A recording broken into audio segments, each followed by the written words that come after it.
Isang kagalakan po na babahagi ng salita ng Panginoon sa bawat isa sa atin ngayong umaga. At ito po yung pag-uusapan natin, no? Marks of an Obedient Disciples. Ulitin nga po natin.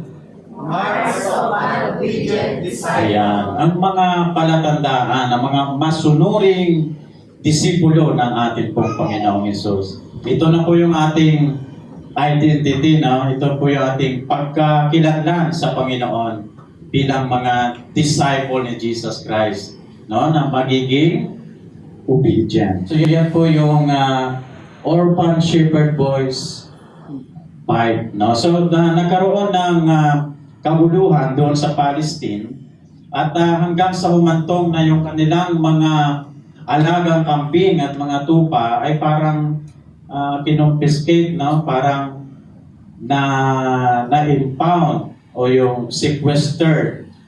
At itong batang shepherd na ito ay pumunta doon sa impounding at nag-request siya, nakiusap siya sa officer na ibabawiin niya at iuuwi yung kanyang mga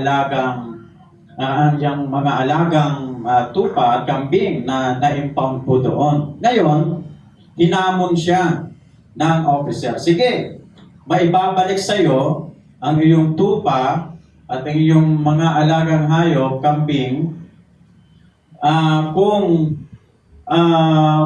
makukuha mo sila, no? Doon from the hundreds of mga goats po doon at mga sheep, no? Na naghalo-halo na po doon sa impounding. O sige, makukuha mo kung maibabalik sa iyo kung talagang makukuha mo sila doon. Galing po doon sa maraming hayop. So ngayon, kinuha ng shepherd boy ang kanyang pipe at ginamit, pinatunog. At doon, pagpatunog niya ng kanyang pipe, pumunta sa kanyang mga alagang hayop at naiuwi niya. Ayan. So ganun din po yung pagiging disciple ni Kristo. Kailangan alam natin yung boses ng ating pong shepherd. Okay? So as disciples of Jesus, the Good Shepherd, no?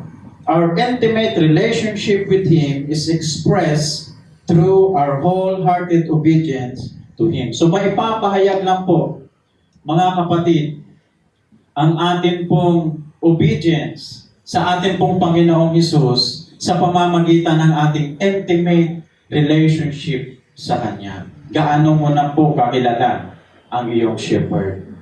Gaano mo na po kakilala ang iyong good shepherd? Okay? So, mai-express po yon, no? Sa ating pong buong puso, no? Buong puso na pagsunod sa Kanya. Okay? Ito po yung ating pong teksto, babasahin sa Gawa chapter 4, o Acts chapter 4, verse 31 to 37. So, series nga po tayo, no? Doon sa Book of Acts. Okay? Basahin po natin ang sabay-sabay. Acts chapter 4, verse 31 to 37. Sabi po sa 31, pagkatapos nilang manalangin, nayanig ang kanilang pinagtitipunan, silang lahat ay napuspos ng Espiritu Santo at buong tapang na nangaral ng salita ng Diyos. 32, nagkaisa ang damdamin at isipan ng lahat ng mananampalataya at di itinuturing ni numan ng sarili niya ang kanyang mga ari-arian, kundi para sa lahat. 33, taglay ang dakilang kapangyarihan, ang mga apostol ay patuloy na nagpapatotoo tungkol sa muling pagkabuhay ng Panginoong Hesus. At ang masaganang pagpapala ay tinaglay nilang lahat. 34, walang kinakapos sa kanila sapagkat pinagbibili nila ang kani-kanilang lupa o bahay at ang pinagbilhan ay pinagkakatiwala nila sa mga apostol. ipinamamahagi naman iyon ayon sa pangangailangan ng bawat isa. 36. Ganoon ang ginawa ni Jose, isang Levitang taga Cyprus na tinatawag ng mga apostol na Bernabe, na ang ibig sabihin anak ng pagpapalakas ng loob. Ayan. So, ang mga disipulo ng Panginoong Hesus, no? Nung siya ay pumanik sa langit, ay na-test, no? Na-test ang kanilang pananampalataya. Okay? Dahil wala na physically si Jesus Christ. Wala na sa piling nila physically si Jesus Christ. No? Na most of the time, doon lang sila nagre-rely, di ba? Kapag walang pagkain, si Jesus ang nagpo-provide, no? Gumagawa ng himala. Kapag mayroon silang hindi alam na gagawin, sa kay Jesus Christ sila nagkumukonsulta. So ngayon, nandito na po, dumating sa point na matitest sila. Kasi wala na si Jesus Christ bilang leader nila physically sa piling nila. Ang tanong ngayon, are they still faithfully obeying His instructions? Kahit wala na si Jesus Christ physically sa piling nila, ayan, susunod pa rin ba sila sa instructions ni Jesus Christ? So parang tayo, mga kapatid, no? Susunod pa rin ba tayo sa instruction ni Jesus Christ? Kahit hindi natin siya nakikita. Amen po ba? Amen. So yun po ang test ngayon sa mga disciples ni Jesus Christ. Mayroon nga po tayong kasabihan na when the cat's away, the mice will play. No? So kapag wala na ang pusa, naglalaro ang mga daga. Di ba? So, ganun din po sa, for example, sa mga empleyado, kapag wala ang boss, anong ginagawa? Hindi nagtatrabaho, di ba? Pero sa ating mga Kristiyano, hindi natin ginagawa yon, no? Kasi related ang ating pong ministeryo, ang ating relasyon sa Panginoon sa ating pong pagtatrabaho. Tapat pa rin po tayo sa ating pagtatrabaho kasi ang Panginoon ang nakatingin po sa atin. Amen po ba? So ngayon, ito po yung challenge po sa kanila, no? Sa mga disciples. Kung susunod pa rin ba sila sa instructions ni Jesus Christ faithfully. Okay? So sabi dito, ito po yung parang second state of the church address, no? Kung tayo ay mayroong SONA, no? Si Lucas, mayroong di SOCA, no? Kung may SONA, State of the Nation Address, si Luke, mayroong ding State of the Church Address. Na parang report ni Lucas sa mga magagandang nangyayari sa church. No, yung una, doon po sa chapter 2. Di ba? Na ganoon din po, nagkakatipon yung mga alagad, araw-araw silang nananalangin, araw-araw silang nagbabahay-bahay, nagpipiraso ng tinapay. Ayan. So, yun po yung report ni Lucas dito po sa mga magagandang nangyayari sa loob ng church. No? Sa loob ng Christianity. Okay? So, this is the second state of the church address. So, most likely, the Jerusalem church is already 5-year-old church. So, parang kanlubang lang, no? Magsi-6 na. Magsi-6 years old. And the majority of the members are Hellenists. Like Barnabas, they are now a culturally mixed church. So ito pa yung challenge, no? Majority sa mga miyembro doon sa Jerusalem Church ay mga Greek-speaking Jews, no? Mga Hellenista na tinatawag. Mga Hudyo sila na nagsasalita na Griego. So, ibig sabihin, culturally mixed na, napakaganda nga po ng kultura dito sa Canlupa. Tuwing first Sunday, di ba? Dadala ng pagkain ayon sa kanilang delicacy, sa kanilang bayan, di ba? Kasi iba-iba tayong pinanggalingan. For example, ako galing sa Iloilo. Di ba? Magdadala rin ako ng dito, no? Ng pinakol na manok. So yun po, no? Culturally mixed na ang church, no? Yung unang church doon po sa Jerusalem. Ayan. So dito po sa atin pong sermon narrative, na-mention ni Lucas ang pangalang Barnabas na taga Cyprus, no? To show the well-being of the Jerusalem church. No, karaniwan ng mga katulad ni Barnabas sa Jerusalem church during that time. So si Barnabas, isang Hellenista, isang Greek-speaking Jews. Kumbaga ay haluan na siya ng ibang kultura, no? Kasi siya ay taga Cyprus. Okay? So anong klaseng tao ito si Barnabas? Yan. So yun po yung tanong. What kind of disciple Barnabas was? Anong klaseng disipulo ito si Barnabas? So ito po yung pag-uusapan po natin ngayong umaga. So meaning, iba-iba man po yung ating pinanggalingan. Maaaring mayroong nanggaling dito sa Iloilo, nanggaling sa Bicol, o sa iba pang mga provinces. Di ba? O may nanggaling sa Maynila. Pero, iisa po yung ating pagkakilanlan. Tayo po ay mga disipulo ni Kristo. Isa lang po, nag-iisa lang po yung ating good shepherd. Walang iba kundi ang ating pong Panginoong Jesucristo. At siya lang po ang ating pong susundin. So kagaya nito ni Barnabas, ano yung katangian ni Barnabas bilang isang disipulo ng Panginoong Jesus? So number 1, Barnabas, sabay-sabay natin basahin, a spirit-filled disciples. Puspos ng banal na espiritu.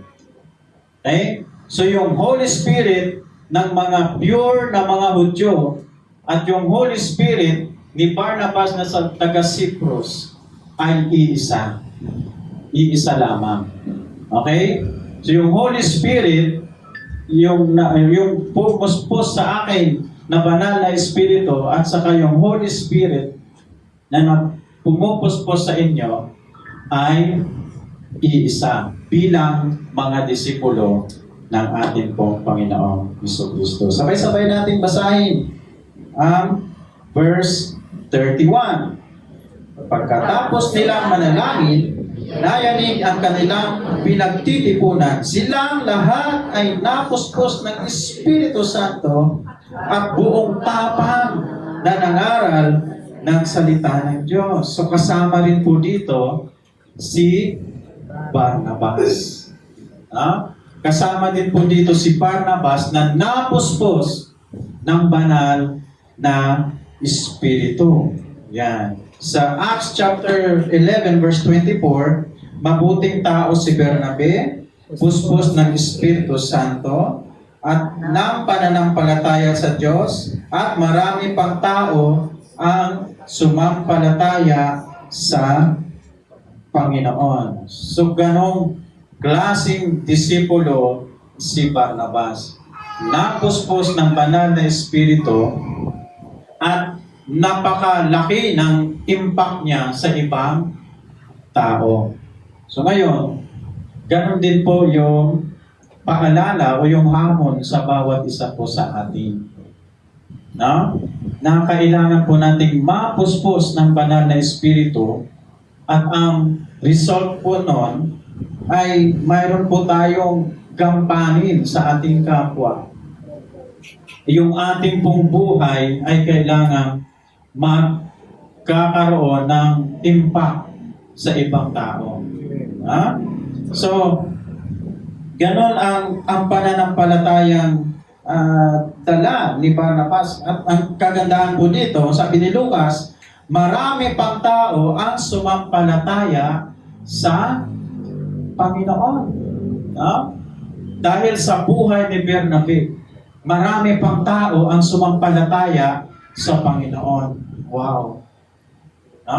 Napakaganda ng report ni Lucas. No? So kung dito sa Kanlubang, no? Kung titingnan po natin yung magandang report, ano po yung magandang report po dito? Ha? Nadadagdagan ang mga mananampalataya. At halos hindi na kayo magkasya dito. Pero sa biyaya ng Panginoon, magkakaroon na kayo ng malaking lugar. Kasi ang Panginoon magpo-provide na gawain. Hindi pababayaan ng Panginoon ang kanyang gawain. So kung si Lucas, ang good report ni Lucas na para sa kay Bernabe, maraming mga tao ang sumampalataya sa Panginoon. So parang ganun din yung City of Hope Kanlubang. Kung tutusin, napakabata pa, no? 6 na taon. Diba? 6 years pa lang. Yung kaibigan kong church sa Iloilo, 20 years. 20 din ang member. So, bawat isa po sa atin mga kapatid ay mayroon po tayong kampanya. Mayroon po tayong tungkulin. No? Na hindi lang po tayo sisimba lang at uupo at uuwi. At ang ministeryo ng Panginoon bilang mga disipulo ng Panginoong Jesus ay hindi lang nakakahon dito po sa loob ng church. Ha? Hindi lang po siya naka-box, no? Naka-limitado dito po sa loob ng church. Paglabas po natin ay mayroon tayong tungkulin. Mayroon tayong gampanin. So ang Spirit-filled life ay hindi based sa one-time emotional event. No, kagaya nga ng youth camp, no, or church revival, meeting, kundi ito ay araw-araw na pagsuko ng buhay sa Diyos upang patuloy na magbago. Yun yung transformation at magbubunga. So hindi lang siya one-time event. No? Ang pagpuspos ng banal na Espiritu. Hindi po occasional ang pagpuspos ng banal na Espiritu. Na ang Holy Spirit ay tuwing youth camp lang, halimbawa. O yung Holy Spirit ay tuwing Sunday service lang. Ganun po ba yun? Ito po ay lifestyle. Ito po ay araw-araw na pagsuko ng ating buhay sa Panginoon. Kasama natin ang banal na Espiritu sa loob man o sa labas ng church. Hello? Amen po ba? Ito po ay araw-araw na pagsuko ng ating buhay sa Panginoon. Ito po ay patuloy na nagbabago ng buhay. Araw-araw tayong binabago ng Panginoon. Siyempre, marami tayong, may mga kahinaan tayo. Diba? Walang perpektong Kristiyano, walang perpektong disipulo ng Panginoong Hesus. Pero sa pamamagitan ng kapuspusan ng banal na Espiritu, patuloy na binabago ang ating mga buhay. Yung transformation, yung common na understanding kasi, no, ng pagpuspos ng banal na Espiritu sa isang lugar lang, no, o sa church lang, sa one-time event lang, no, sa mga youth camp lang, o di kaya sa revival. Pag mayroong church revival, mayroong meeting na napakaganda ng awitin, napakaganda ng sermon ng pastor. Yun yung common na understanding natin. Pero tandaan po natin na ang pagpuspos, yung spirit-filled life na makikita po sa atin ay araw-araw po yung na evident ng ating pong buhay. Araw-araw po yun ang pagsuko at patuloy na nagbabago ng buhay sa Panginoon. Walang saysay ang iyong pag-iyak-iyak sa loob ng church. Walang saysay ang iyong pagluhod sa youth camp. Pag-alis mo sa lugar, kung ang pag-alis mo sa lugar na yon ay hindi pa rin nababago ang iyong buhay. So, ano yun, no? Emotional lang po yun. Emotion lang. Okay? So, how to be filled by the Holy Spirit? So, paano mapuspos ng banal na Espiritu? Nabanggit po doon sa verse 31a, no? Sa unang bahagi ng verse 31, pagkatapos nilang manalangin. Ulitin nga po natin ang malakas. Pagkatapos nilang manalangin. Doon po sila napuspos ng banal na Espiritu. Kanilang intimacy sa Panginoon. Sa kanilang pananalangin sa Panginoon, doon po nagkaroon ng kapuspusan ng banal na Espiritu.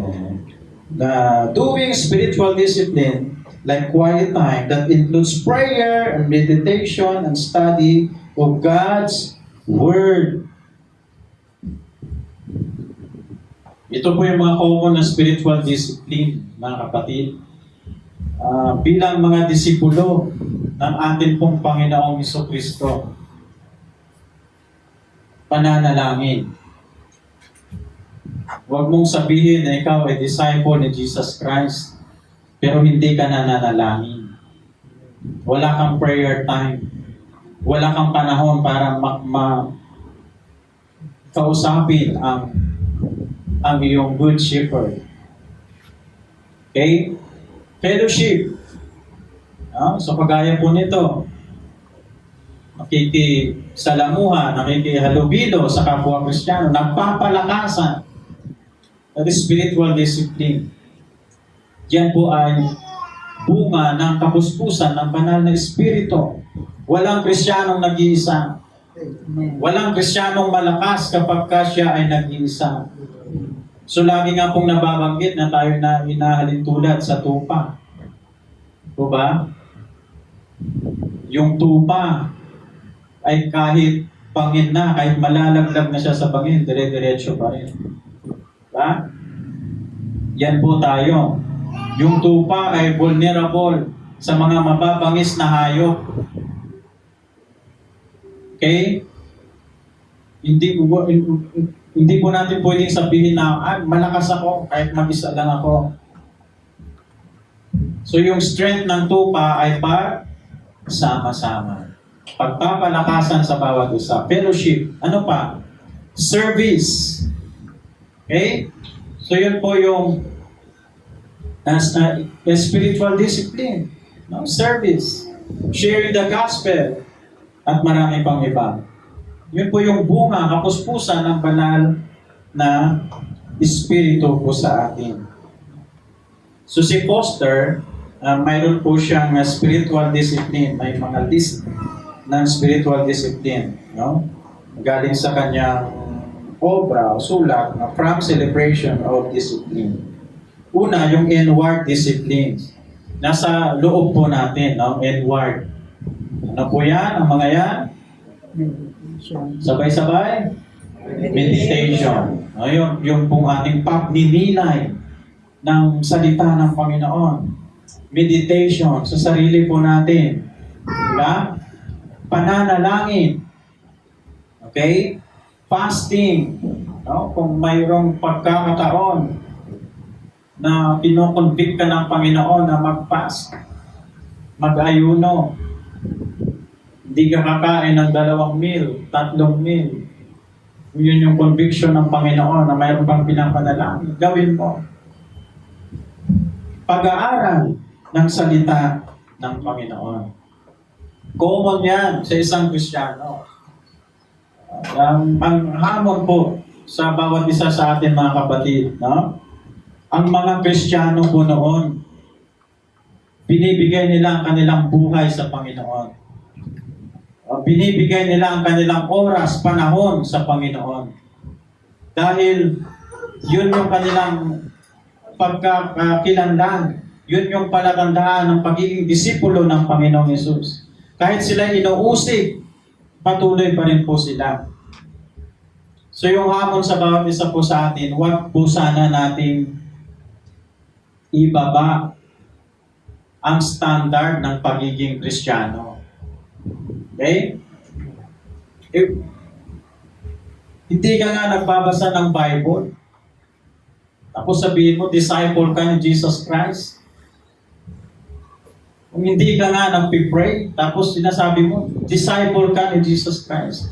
Wala ka nga desire na mag-aral ng salita ng Panginoon. Sabihin mo, disciple ka ni Jesus Christ. Mga kapatid, yung hamon po sa atin, huwag po natin ibaba ang standard ng pagiging Kristiyano, ng pagiging disipulo ng ating pong Panginoon Hesus Kristo. So inward discipline, meditation, prayer, fasting, and study the Word of God. At ito pa, kung mayroong inward, mayroong outward. No? Kung tayo po ay nagkakaroon po ng time sa Panginoon, ang sarili po natin, na tayo po ay nag-iisa lang, ito po ay nakikita rin po outwardly. Nakikita sa ating pamumuhay. Okay? So, the outward disciplines, inward realities resulting in outward lifestyle. Now,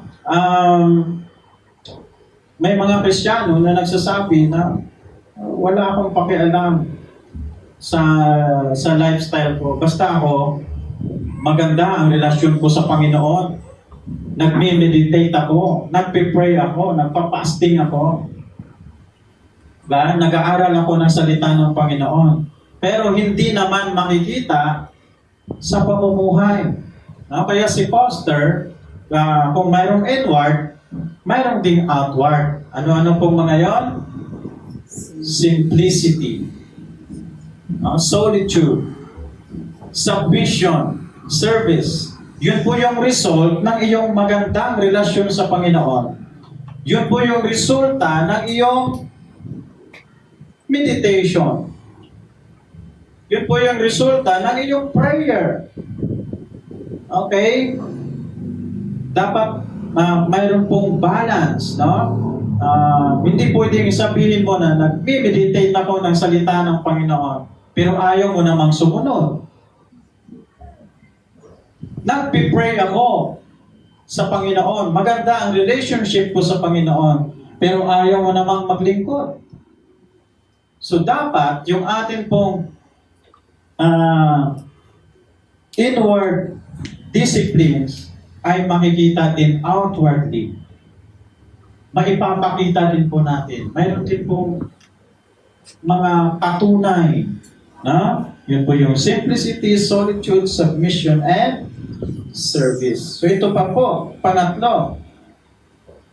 Pangatlong list ni Foster ng spiritual discipline.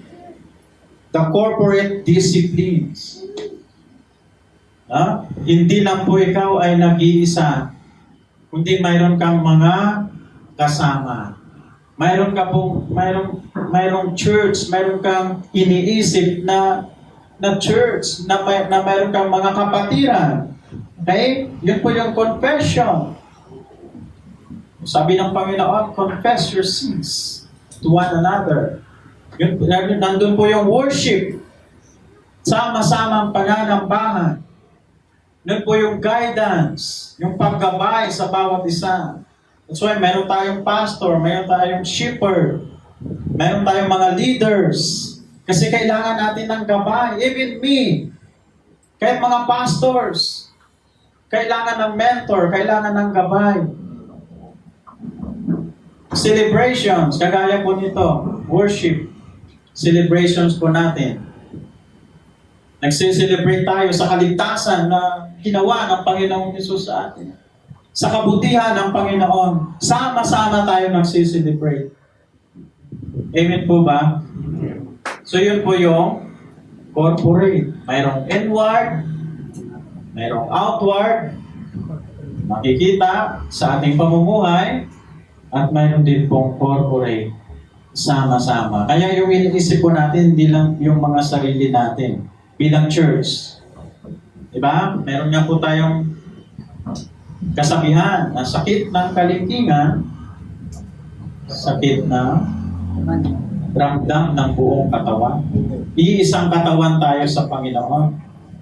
No? Pag mayroong problema, ang isa, ramdam din ang buong katawan. Kapag mayroong problema, ang church, iniisip din po yan ng ating mga shepherds, ng ating mga pastor. Kahit isang tao lang po yung may problema, kailangang i-address. Hindi po natin pwedeng sabihin, ay, marami naman kaming membro. Bahala na yun, isa na yun. Hindi po pwede. Ganon. Dahil iisang katawan po tayo. Corporate discipline. Andun yung confession natin sa bawat isa. Andun po yung sama-sama nating pananambahan, yung guidance, at yung celebration. So the navigators of discipleship. Nandiyan si Christ sa sentro. No, yun po yung ating sinusundan, no? Yan si Kristo ang sentro, nag-witness tayo, witnessing. Yan po yung resulta. Okay? Andun po yung prayer, andun po yung fellowship, andun po yung salita ng Panginoon, andun po yung uhaw natin sa salita ng Panginoon. Yun po yung discipleship. Ganun po yung pagdidisipulo. Bakit palagi nating inuulit-ulit, no? Na mayroon tayong misyon, kailangan nating mag-witness, kailangan natin ng prayer. Dahil yun yung tanda ng pagiging Kristiyano. Yun yung tanda ng pagiging masunuring Kristiyano.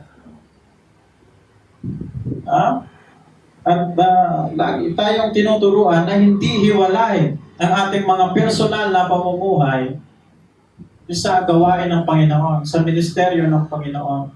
Hindi natin pwedeng sabihin na nagtatites naman ako, sisimba naman ako tuwing linggo, mabait naman ako sa kapwa. Pero, yung lifestyle mo sa trabaho ay iba. Hello, yung lifestyle mo sa school ay iba. Hindi ka nga makikilalang Christian. Yung lifestyle mo sa labas ng church ay iba. Huwag po sana mangyari yon sa atin, mga kapatid. Dahil ito po yung ating navigator. No? Tayo po ay nag-witness, tayo po ay nag-pray, nag-fellowship, at nag-aaral ng salita ng Panginoon. The navigator's mission. Multiply laborers in every nation. Doon yung sending, yung sugo, andun yung evangelizing, nangangaral ng Ebanghelyo, establishing, equipping, so on and so forth. Yan po yung ating sinusundan. Hindi po yung tayo lang ang maliligtas. Amen po ba? Amen. Hindi yung tayo-tayo lang palagi. Hindi mayroon tayong misyon sa labas. Okay? At ito po yung pangalawa. No, ng isang palatandaan ng isang masunuring Kristiyano. Number 2, sabay-sabay nating basahin, ang missional-minded disciples. Mission-minded disciples. Missional.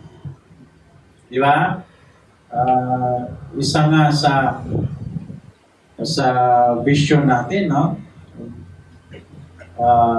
Pagiging missional disciples ni Jesus Christ. Nagbubuo ng communities of missional disciples. nagmi-mission. Okay? Mayroong gampanin, mayroong tungkulin, mayroong ginagawa. Sabi sa verse 31, pagkatapos nilang manalangin, nayanig ang kanilang pinagtitipunan. Silang lahat ay napuspos ng Espiritu Santo at buong tapang na nangaral ng salita ng Diyos. At kasama din si Barnabas po dito. No? Buong tapang na nangaral ng salita ng Diyos. Pagkatapos nilang manalangin, pagkatapos nilang napuspos ng banal na Espiritu, anong kasunod? Anong kasunod? Buong tapang silang nangangaral ng salita ng Diyos. Mayroon pong siyam na bunga ng banal na Espiritu. Yan. Yan, ito yung pag-ibig, kagalakan, kapayapaan, kabutihan, kabaitan, katapatan, kainahunan, pagpipigil sa sarili. Yan po yung siyam na bunga ng banal na Espiritu. Okay? Pero, mayroon pa pong isang bunga ng banal na Espiritu. Ano pa pang bunga ng kapuspusan ng banal na Espiritu? Hindi lamang yan. Okay? Sabi sa chapter 11, verse 19 to 20, sabi po gano'n, may mga mananampalatayang nagkahiwa-hiwalay dahil sa pag-uusig na nagsimula noong patayin si Esteban, na nakarating sa Phoenicia, sa Cyprus at sa Antioquia. Ipinangaral nila ang salita, ngunit sa mga Hudyo lamang. So yun po yung mindset ng mga disciples nung araw, no? Sa mga Hudyo lang. Mga Hudyo lang dapat ang maligtas. Isang ethnic group lang, sila lang. Mga taga-Israel lang. Okay?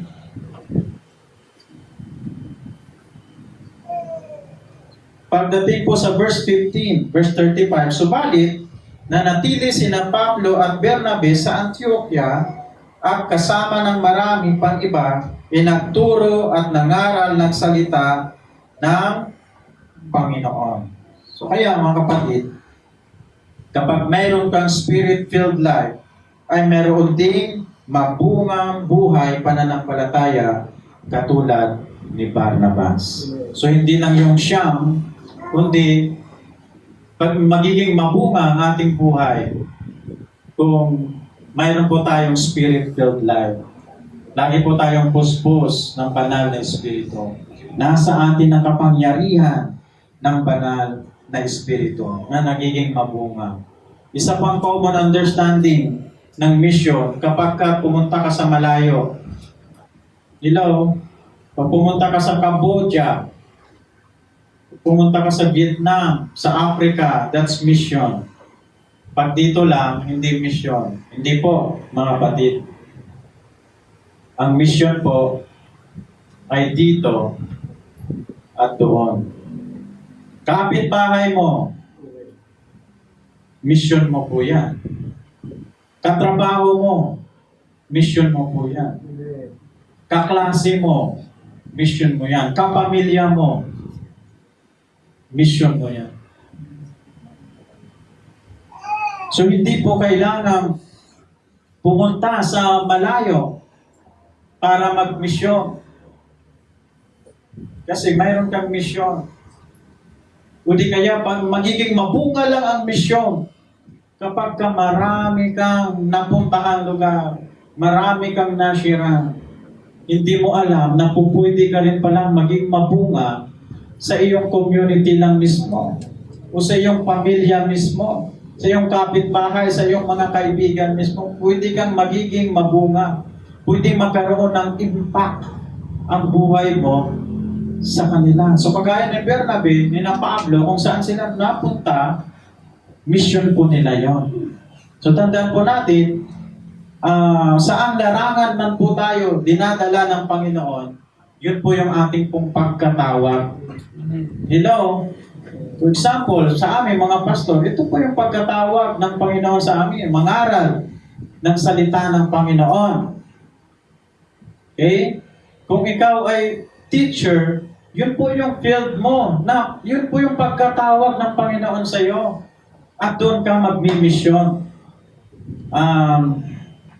Yung aming pong professor sa seminary, isang licensed teacher, ang ginawa niya, nung siya ay nakakilala sa Panginoon, nag-aral sa seminaryo at nagkaroon siya ng parang covenant sa Panginoon. Nasabi niya, Lord, kapag ako'y nakapasa sa entrance exam sa seminary, itatapon ko ang aking lisensya at mag-full-time ako mag-pastor sa iyo. Ayan. So yun po yung sabi niya. So nakapasa nga siya sa entrance exam. So ginawa nga niya yun. Tinapon niya yung kanyang license. Hindi na siya nagturo. Pero bandang huli, napagtanto niya, sinare niya sa amin na nagsisi siya sa kanyang ginawa. Kasi kung pastor siya, at the same time teacher, mas malawak pa ang scope ng kanyang ministry. Hello? Amen. Kasi yun yung pagkatawag ng Panginoon. Kung ikaw empleyado, ganun din po. Yun yung pagkatawag ng Panginoon sa iyo. Hindi po yun hiwalay. Hindi hiwalay ang ministeryo sa trabaho. Hindi hiwalay ang ministeryo sa pag-aaral. Hindi hiwalay ang ministry sa church at sa pamilya, mga kapatid. So nagturo at nangaral ng salita ng Panginoon. Kaya, kapag mayroon kang spirit-filled life, ay mayroon ka din mabungang buhay pananampalataya katulad ni Barnabas.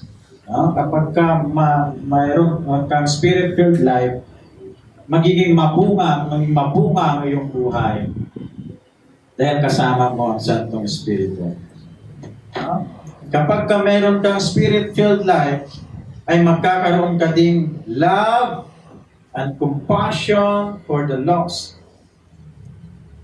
Kapag puspos ka ng banal na Espiritu, meron ka rin pag-ibig, mayroon ka rin habag o kahabagan sa mga naliligaw, sa mga wala pa sa Panginoon, sa mga nangangailangan, that drives us to demonstrate and proclaim the good news to others. Yun po yung nagdadrive po sa atin. Yun po yung fuel natin. Ang kapuspusan ng banal na Espiritu. Kakaroon ka ngayon ng pag-ibig. Kakaroon ka ngayon ng compassion sa iba, sa mga nangangailangan. Yun po yung palatandaan ng isang puspos ng banal na Espiritu. Ang Spirit-filled life ay may dalawang bunga. Okay? So unang bunga, sabay-sabay, fruits of the Spirit. Yun po yung personal. Yun po yung sinasabi nating inward, personal.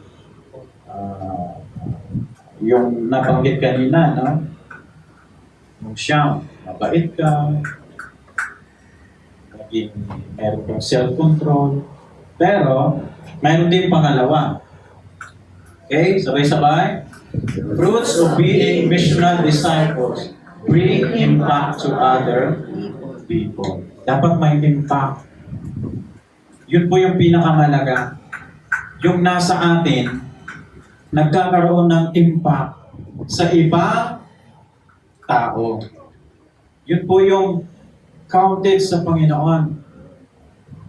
Yun po yung nagkakaroon ng kabuluhan, ng fulfilling na buhay sa Panginoon. Kapag mayroon kang na-impluwensyahan na ibang tao, lalo na ng iyong pananampalataya, mga kapatid. Amen po ba? Amen. Hindi hanggang sa sarili lang. Hindi hanggang sa loob lang. Dapat inilalabas yung impact sa ibang tao. Yung pagiging mabunga. Yung pagiging fulfilling na buhay. Napakasaya buhay. Kapag alam mo na mayroon kang na-influensyahan itong tao.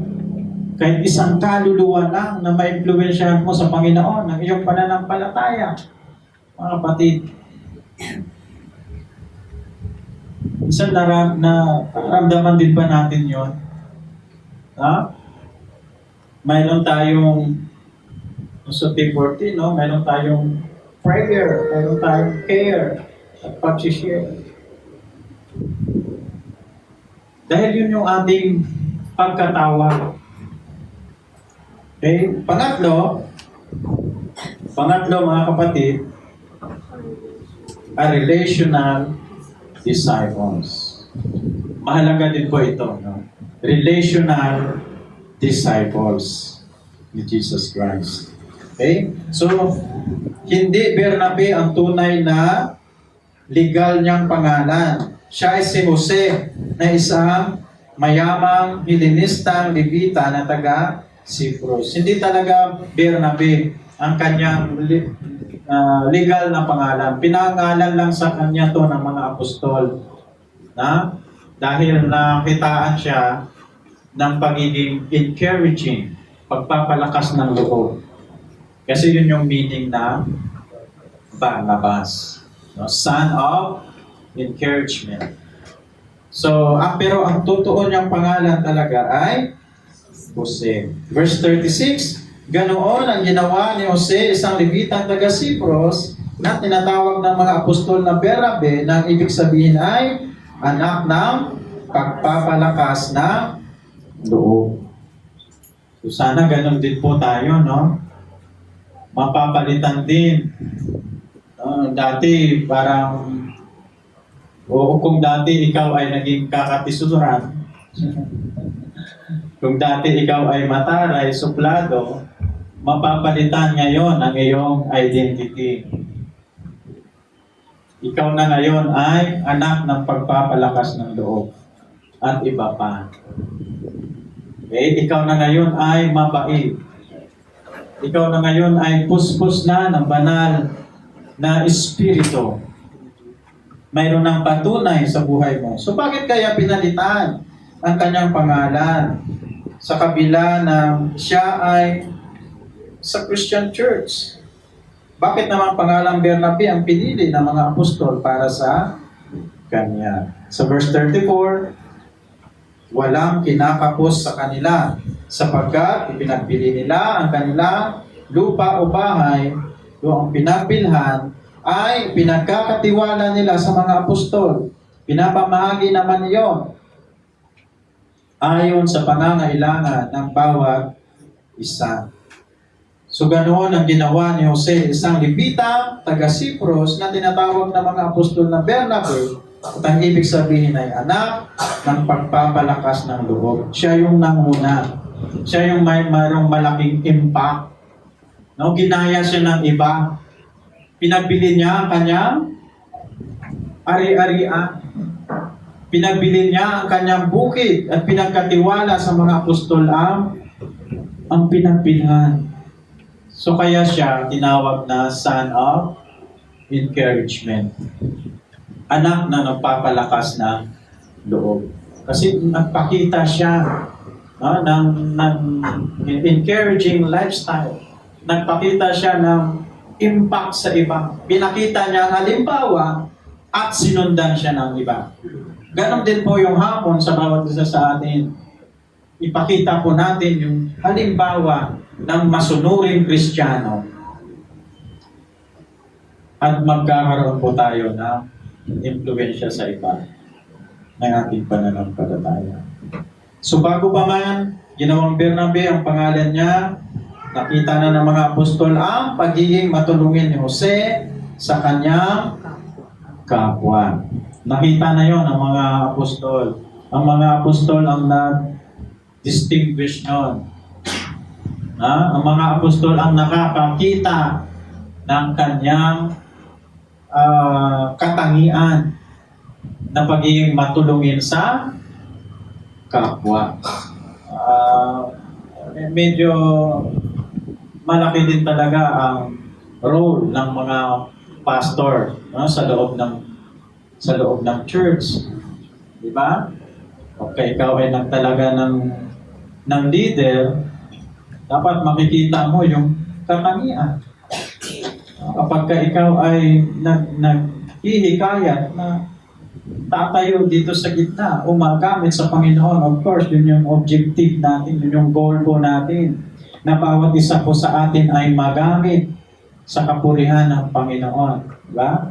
At ito po yung nakita ng mga apostol sa Kanya. Naging matulungin sa kapwa. Kaya pinalitan ng Kanya pangalan.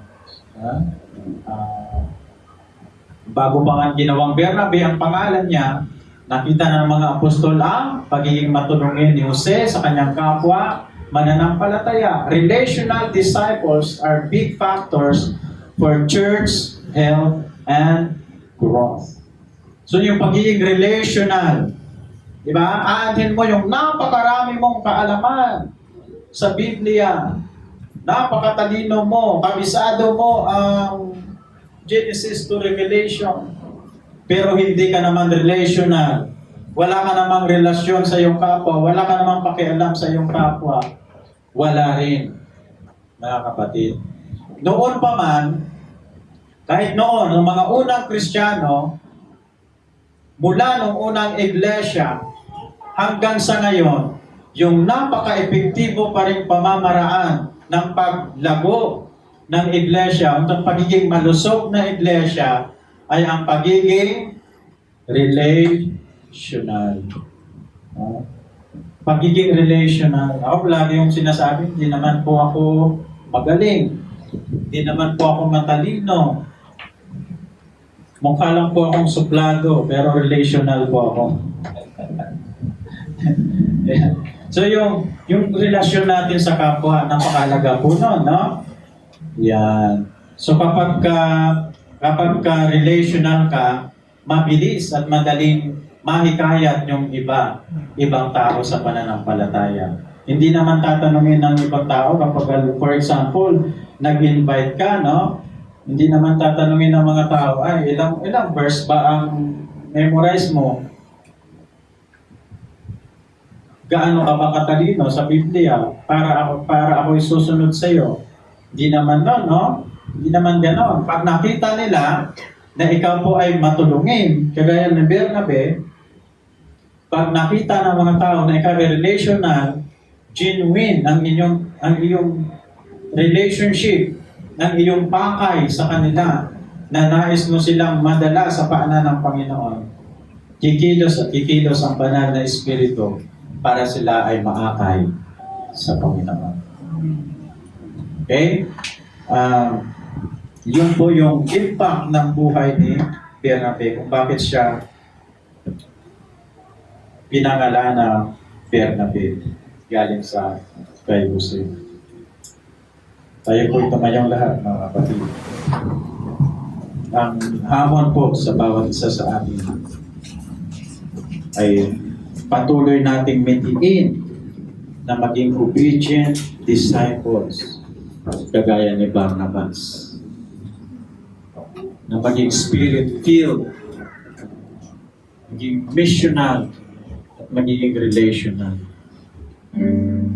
Yun po yung ating objective. Yun po yung ating kampanin bilang mga Kristiyano. Yun po yung ating pagkakakilanlan.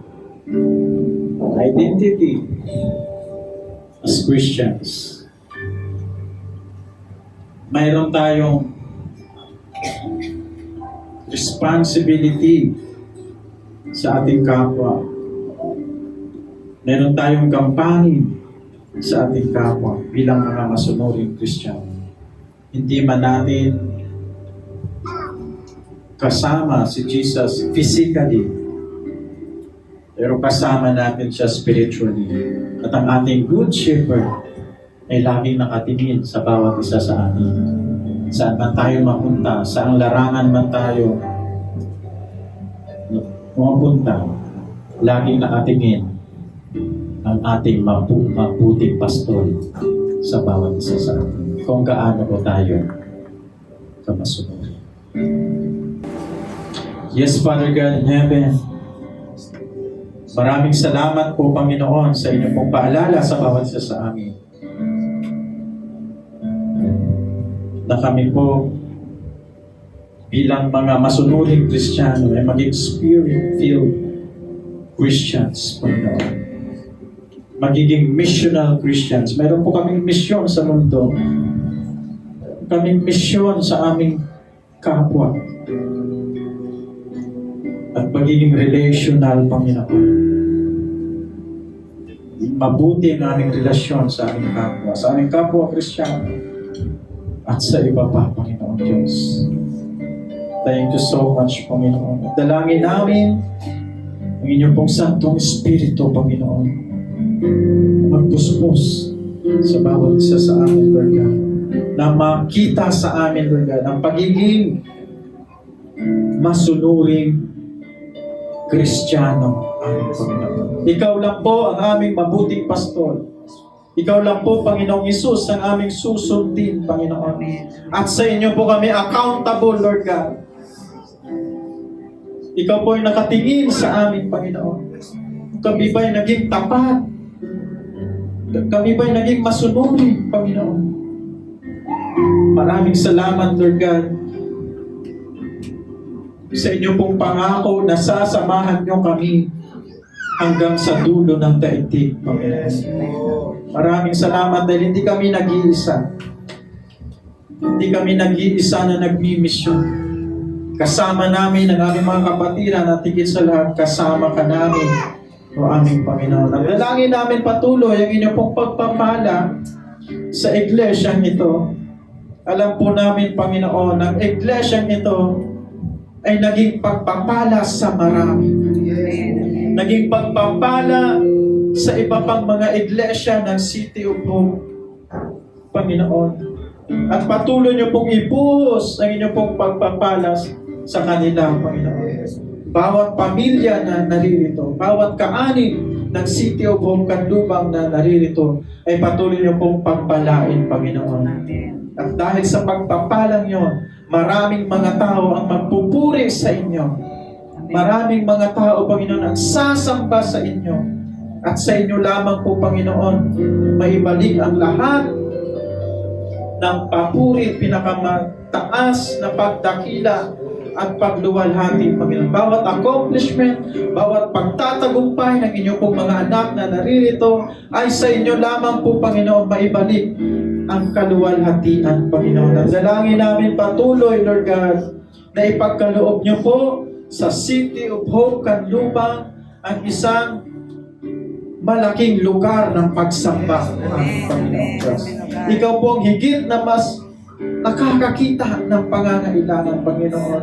At alam po namin, gaya ng inyong pong pangako, hindi nyo po pagkukulangin ang inyong pong gawain, ang inyong pong ministeryo po, Panginoon. Ito po ay kalooban nyo, Lord God. Kalooban nyo na marami pang mga tao ang maligtas, Panginoon.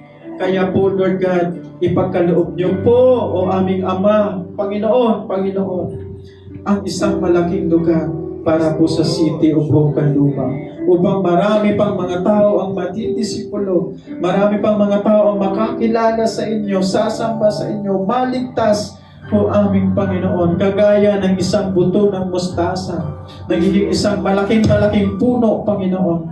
Ganon po ang City of Hope Kanlubang.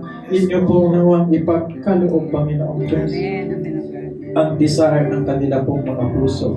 Pagpalain ang bawat isa. Pagpalain ang mga nagtatrabaho, Panginoon. Pagpalain ang mga nag-aaral. Pagpalain ang mga nanay na naririto, Panginoon, na nag-aalaga ng kanilang mga pamilya, Lord God. Pagpalain ang buhay ng bawat isa. Inyong pong ibuhos ang inyong pong pagpapala sa buhay ng bawat isa, o aming Panginoon.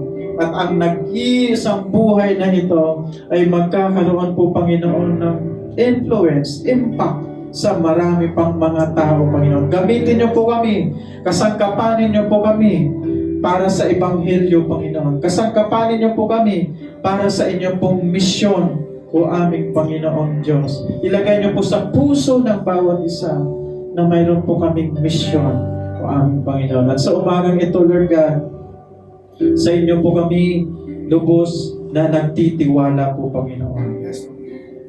At aming dalangin na igawad niyo po ang inyong pong mayamang paspas at bendisyon sa bawat isa sa amin. Nanawa ang pag-ibig ng Diyos Ama, ang biyaya at habag ng Panginoong Jesucristo, at ang pagsama ng banal na Espiritu ay maranasan nawa namin lahat ngayon at magpakailanman.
Pagpalaan tayong lahat ang ating